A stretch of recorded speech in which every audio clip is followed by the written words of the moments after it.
We're not picking sides. We are of the light. We wish to settle differences and resolve them. So anybody who's there from the local community defending themselves against any incursion, Mr. President, is always a Mujahid. And anyone who goes there to aid in their defense from any other nation is also a Mujahid. On deferred service, he has chosen to go and aid those needing defense. He also would not be considered a terrorist unless he was literally part of a group that was planning terrorist action aggressively towards the West. Right? It's important, brothers and sisters, especially those of you who are Mujahideen, especially those of you who are from the West, that you must understand that it is not the ulama or the shuyukh or those from the East that have the authority to give orders in the West. You are looking for those who understand this land, this culture, this time, and this place. There are many who claim to have knowledge in the West, and then you hear them say things like, what? You're at war with America. You're at war with the West. My name is Salim, son of Shamshad from the family of Siddiq. I am a follower of the Prophet Muhammad, a believer in La ilaha illallah, and I am born and raised here. This is my culture, my land. And those who do not understand it have no right to command the name of Allah here in this land.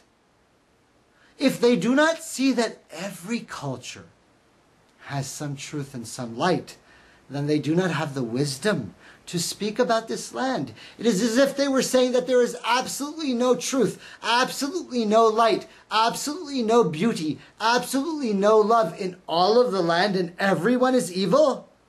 That is ignorance. That is to say that Allah has made a land without light. That is not possible, my brothers and sisters, right? So let us not talk like ignorance. Let us talk like people who truly understand and know. So there I am now. I'm going off to the tribal regions. I'm on the bus going through the mountains. I'm heading off to the actual camp of the Mujahideen. What a rough trip. What a journey. Long story short, I'm there with the Mujahideen themselves. I'm training them, with them. I'm one of them. I'm eating with them. I'm drinking with them. I'm living with them. I'm drinking out of the water of the stream with them. I'm getting sick and dying like many of them. Right? And all the Mujahideen there, and the leadership is trying to treat us well. And those who are from the West, there's a few Indonesian brothers. There's a British brother maybe, and a couple of other brothers.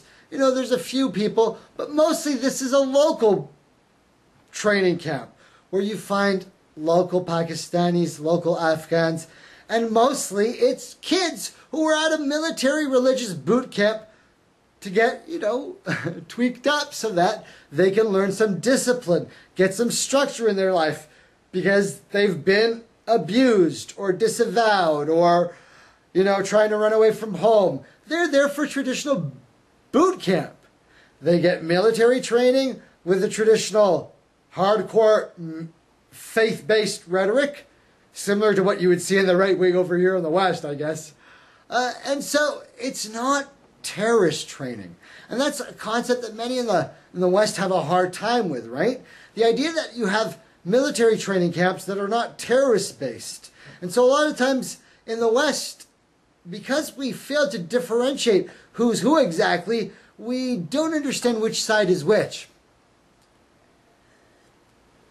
Anyway, before all of you guys freak out, I end up coming back home and going through multiple interviews with the FBI. So, like I said, relax. My name's Salim Siddiqui, and none of this is hidden information. Everybody in the Federal Bureau of Investigation knows who I am. You're not finding a scoop.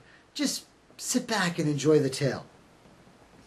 I'm going back and forth from Saudi Arabia to the States. I'm making the trips depending on the semesters, and I'm starting to think to myself, what am I missing? You know, I see the front lines. I go to some of the hot spots, Kashmir, Muzaffarabad, listen to some of the sheikhs, the scholars, go to some of the different camps, visit a few different places. Of course, I have to brief all this stuff to the local authorities. They all know all of this stuff and they understand. And most of this stuff in the West is not considered a threat because, like we said, at this time, there isn't an active engagement in the West. And this doesn't happen in the West. And this idea of the actual physical war or terrorism between America and Islam, that's a more recent thing, right? So, you know, at this time, there's really not this conflict, although there's starting to be a little bit of that. And me, you already know, I come back and people in the FBI are talking to me, and I'm very clear about this. I'm not the guy you're looking for, right? I'm not involved in anything. I'm not involved in terrorism. I'm not involved in politics. I'm not in favor of any regime. I'm not involved in anybody's anything, right? I'm squeaky clean. I've got nothing to do with anything. If there's a thing going on, I don't know about it. I'm not in it, right? I'm not the leader. I'm not a guide. I'm not anybody important. Don't listen to me. I'm not the guy you're looking for, right? And so a couple of times the FBI comes over.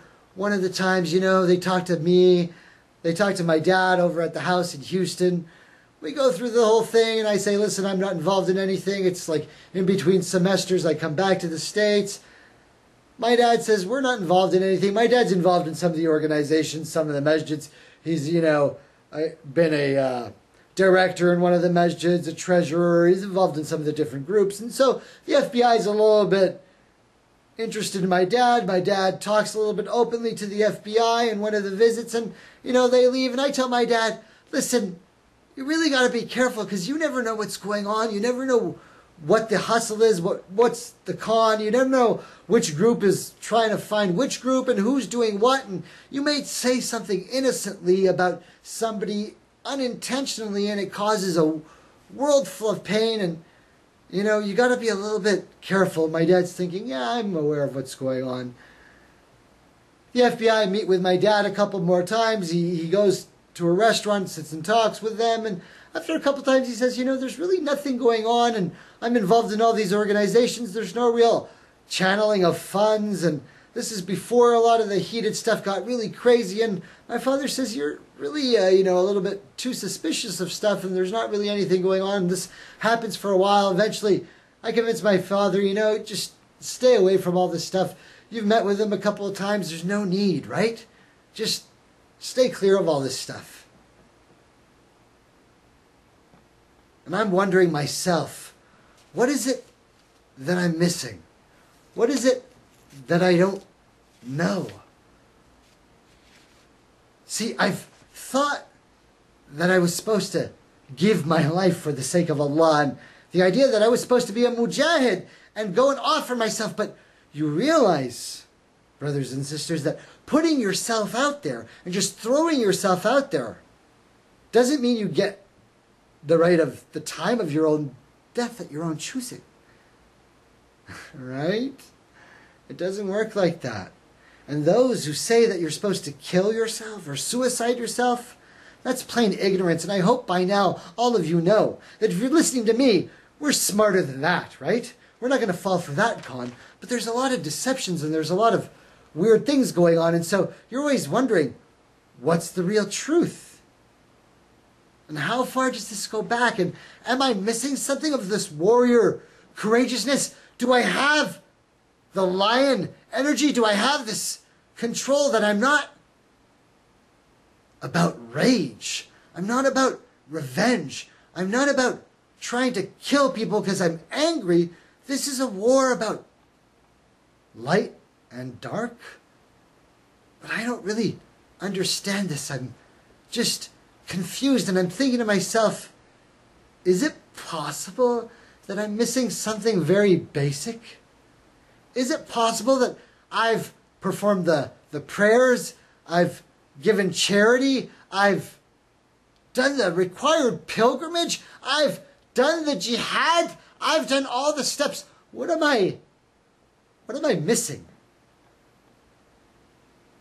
Is it possible my dad's right? I need to get married. should I be getting married? The idea that I would get married, I'm not really anything. I'm not a professional. I don't have any special skills. I'm a student studying Islam and not anybody special. I'm pretty young. I'm only 20, 21. It's kind of early to get married. It's kind of young for most people. Is what I was looking for something obvious, like being able to achieve half of my faith, being able to achieve nusful iman, the level of the merging of the divine feminine, to complete that. See, I didn't know what anything even meant at the time, but I thought, am I supposed to get married? Who's going to want to marry me? But even a poor tailor is entitled to a little happiness. Isn't that so, my brothers and sisters? Those of you who are children of Israel. And so I think to myself, on this trip back from Saudi Arabia, I'm going to get married. I'm going to find a girl. And maybe if I try and if I do this the right way, I'll find the right girl and she'll say yes. And this just might work. 'Cause yeah, even a poor nothing, even a poor anybody is entitled to a little happiness if he tries. And wonder of wonders, miracle of miracles, God took up Daniel once again, stood by his side, and miracle of miracles, walked him through the lion's den. Wonder of wonders, miracle of miracles, I was afraid that God would frown, but like he did so long ago in Jericho, God just made the walls fall down. When Moses softened Pharaoh's heart, that was a miracle. When God made the waters of the Red Sea part, that was a miracle too. But of all God's miracles, large and small, the most miraculous one of all is that out of a worthless lump of clay, God has made a man. Today, wonder of wonders, miracles of miracles, God took a tailor by the hand, turned him around, and miracles of miracles, walked him through the lion's den. What is the lion's den? And how do you reach that level of becoming a Daniel? I had just found a wife and gotten married, reached what the Prophet calls more than the 50th percentile, more than the halfway point. What is required of the soul to ascend? The combining of the divine masculine with the divine feminine. And is it possible that the next level, the level of Daniel, was now upon me? My name is Salim Siddiqui, and this is the strangest story you've ever heard. Assalamu alaikum. Wonder of wonders, miracles of miracles, wonder of wonders, miracle of miracles, wonder of wonders, miracle of miracles.